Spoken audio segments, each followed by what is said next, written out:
नेता इंद्रदेश कुमार ने भाजपा पे ही तीखा हमला किया। कहा है कि लोकसभा का जो परिणाम आया है और 241 सीट हमें प्राप्त हुई है, कुछ लोग राम के नाम पे अहंकारी हो गए थे, इसलिए इस तरीके का परिणाम आया हमारे पक्ष में। देखिए, मान्यवर इंद्रदेश जी काफ़ी वरीय हैं, लेकिन हम लोगों ने आज जो भी भारतीय जनता पार्टी ने काम किया है, हम लोगों ने राम के नाम को कभी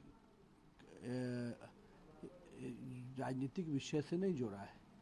सांस्कृतिक विरासत इस देश की अगर बचानी है तो राम को निश्चित रूप से स्थापित करने का काम किया गया है।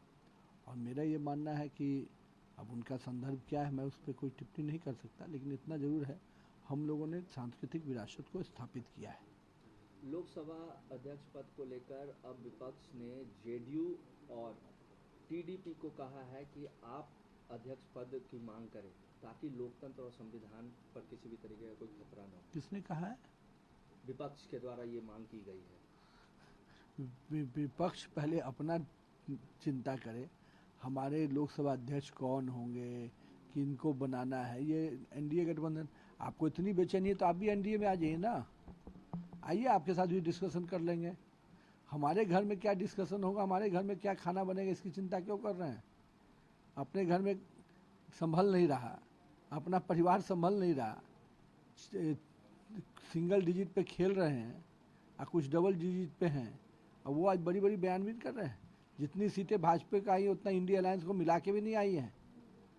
थोड़ा अपनी आईना में देखने का काम करें।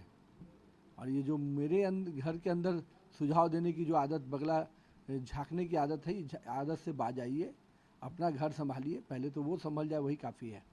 नीट परीक्षा को लेकर लगातार बयानबाजी हो रही है। धर्मेंद्र प्रधान जो कि केंद्रीय शिक्षा मंत्री, उन्होंने साफ कह दिया कि इसमें किसी भी तरीके की कोई गड़बड़ी नहीं है, कोई घोटाला नहीं हुआ है। देखिए, जो भी चीज़ें उस पर जो कमियां थी, जो भी चीज़ है उस पर निर्णय सरकार ने लिया है। सुप्रीम कोर्ट ने भी उन निर्णयों को देखा है और स्पष्ट रूप से यही है कि जहाँ भी कमियां हैं हम उसको दूर करने में लगते हैं। और सारे विषयों, बाकी जो विषय सही है उस पर हम कोई टिप्पणी नहीं कर रहे हैं, लेकिन इतना जरूर है कि युवाओं का और छात्रों का कोई हक न मारा जाए और युवाओं को और छात्रों को न्याय मिले, इसकी चिंता हम लोग करते हैं। लेकिन मल्लिकार्जुन खड़गे ने तो कहा है कि सुप्रीम कोर्ट की निगरानी में इसकी जांच हो। तो सुप्रीम कोर्ट निगरानी कर रहा है, लगता मल्लिकार्जुन जी को पता नहीं है। बहुत दिनों से लगता है पेपर और बाकी चीज़ों से दूर हो गए हैं। जब से रिजल्ट आया लगता है उसका प्रभाव है उन पर। सुप्रीम कोर्ट पूरी निगरानी कर रहा है और सुप्रीम कोर्ट में केंद्र सरकार अपने जो भी गतिविधि अगला स्टेप ले रहा है उसका पूरा हल्फनामा भी दायर किया जा रहा है। कांग्रेस नेता जयराम रमेश ने प्रधानमंत्री मोदी पर तीखा हमला किया है। कहा है कि वो अपनी घटती छवि को छुपाने के लिए अब इटली का दौरा कर रहे हैं। उनको इतनी समझदारी कम है। G7 का बैठक पहले से तय है और जो भी देश का प्रधानमंत्री होता है वो उसमें जाता है। अब आपको ये नहीं समझ में आ रहा है कि आज अंतर्राष्ट्रीय विषय पर भी आपके जो टिप्पणी आ रही है वो कहीं ना कहीं दिख रही है कि आप हाशिया और हताशा में हैं। अंतर्राष्ट्रीय स्तर पर भारत प्रतिनिधित्व कर रहा है, आपको तो इसका स्वागत करना चाहिए, लेकिन दुर्भाग्य आपका है कि आप अंतर्राष्ट्रीय स्तर की चीज़ों को भी समझने के बजाय भारत की साख जहाँ बढ़ती है, G7 आज भारत को न्योता दे रहा है कि आइए आप अंतर्राष्ट्रीय स्तर पर डिबेट पे भाग लीजिए।